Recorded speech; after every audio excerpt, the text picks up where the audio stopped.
Hi, welcome to this video, 5 sleep tips for school staff, that has been developed by the School Wellbeing Service in Islington.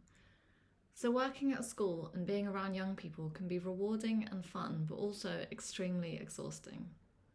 Teachers and school support staff are known to work long hours, getting up at the crack of dawn, engaging with young people all day, admin and marking after school. How can you fit in enough rest? This is especially true at the moment as you've tried to juggle existing challenges with new ones in the midst of nationwide anxiety and uncertainty. Saying this is extremely important to make sure you recover and recharge with a good night's sleep. So we've put together some strategies to unwind and relax after a busy day at school. So why is it so important for school staff to rest and recharge? Some of the signs that you may need more sleep might be that you wake up feeling tired and more irritable or anxious than normal, or finding it hard to concentrate. So most adults need 8 hours, but this could be more or less for you. It's about finding out what you need and trying to achieve it. So 1 or 2 nights of poor sleep can make our brain foggy or make us tired and irritable, but long-term sleep problems can make you more vulnerable to physical and mental health difficulties. Getting enough sleep can, however, boost your immune system and help with managing your emotions. Saying this, it'll probably be no surprise that a lack of sleep can result in being less patient and attentive at school, being more irritated by students, mixing up their names, and many more things that can make the day more difficult and stressful. A vicious cycle can develop where the more tired you are, the more difficult everyday tasks can be, and therefore the stress and worry you experience make it harder for you to sleep. The tips in this video are designed to help you break this cycle. Physical and mental health is a fundamental contributing factor to getting good sleep. So if you have something that you've been meaning to get checked out, but you've put it off as life gets in the way, make sure you speak to the GP, as they may be able to help. And just like it's really hard to sleep if you have a headache or a cold, stress and low mood can have a huge impact on getting good sleep. You can speak to your GP for support with this as well, and we'll also be sharing some tips here. The bedroom should be somewhere that you associate with sleep. Although everyone is different and has their own individual preferences, light, noise and temperature are often common factors that can affect our sleep at night. This means limiting the use of laptops, mobiles and other electrical devices that might trick your brain into thinking your bed is your office, and keeping you awake and alert as if you need to work. Have you ever had a look at your emails or social media as you're getting into bed and then feel wide awake straight after? That's because the blue light in devices stops your brain generating melatonin, the chemical that makes you sleepy. Also, we might end up seeing something on our devices that's a bit too stimulating to sleep, like a worrying email or a bright and colourful video. If noise is keeping you awake, like someone snoring or cars outside, invest in some earplugs to help drown it out.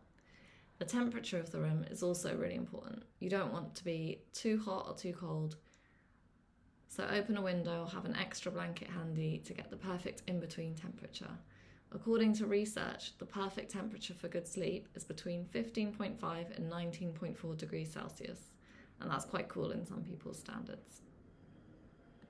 It can be really difficult to get to sleep if you have thoughts zooming around your mind about the day, about the world, or about yourself.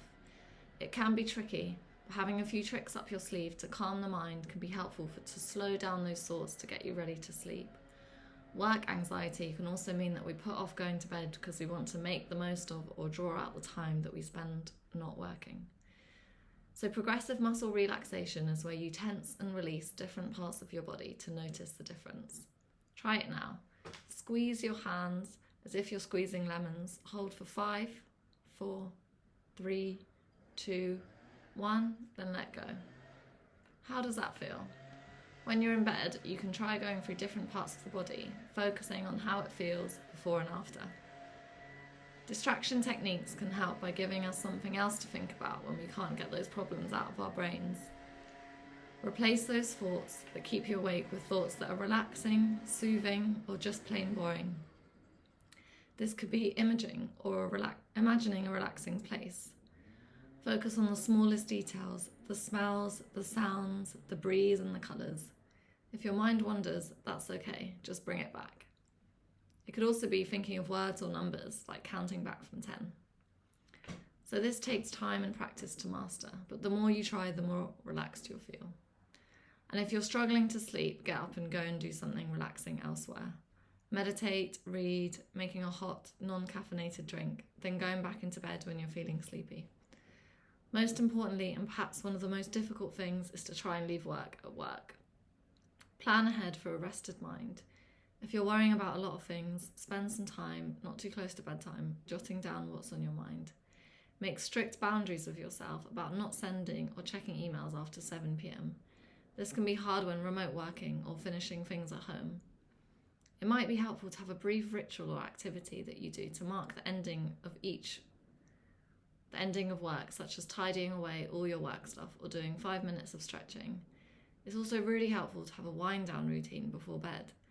A relaxing wind-down routine could be having a warm shower, getting your room ready for sleep, tidy, cool, low lights, listening to some relaxing music, or reading a book. Whatever activities make you feel relaxed that you can repeat daily to tell your brain and body it's time to start winding down. What we do during the day can have a profound effect on the quality of sleep. Exercising can be a great way to shake off excess stress chemicals in our body, but make sure you don't do anything too strenuous just before bedtime, as you'll be too pumped to sleep. Some light stretching could help calm your mind though. Perhaps an obvious one, but it's good to have a reminder about caffeine and alcohol. Although it might seem like alcohol can help you relax before bed, it can mean that you wake up in the middle of the night feeling not too great. Try not to eat a huge meal just before bedtime. This is because if your body's trying to digest, it'll be too focused on this rather than calming itself down for sleep. Research also shows that when we're more sleep deprived, we tend to crave more sugary, high-fat foods, and diets lacking in nutrients that are high in fat also make it harder to get to sleep. Finally, and most importantly, reach out to those around you for help. Sometimes stress, anxiety, or low mood can get a bit too much. It's important to reach out for help if it's having a significant impact on your life and well-being. This could be speaking to your friends and family about how you've been feeling, and there are also some apps and other organisations that can help. So Sleepio is an app that helps you create a sleep plan based on evidence tailored to your needs. iCope is a network of mental health services for adults in Islington. Book an appointment and a specialist will connect you up to the right services. There are many online resources that can help build your own sleep plan or monitor what you're doing already. That could be having both a negative or positive impact on your sleep.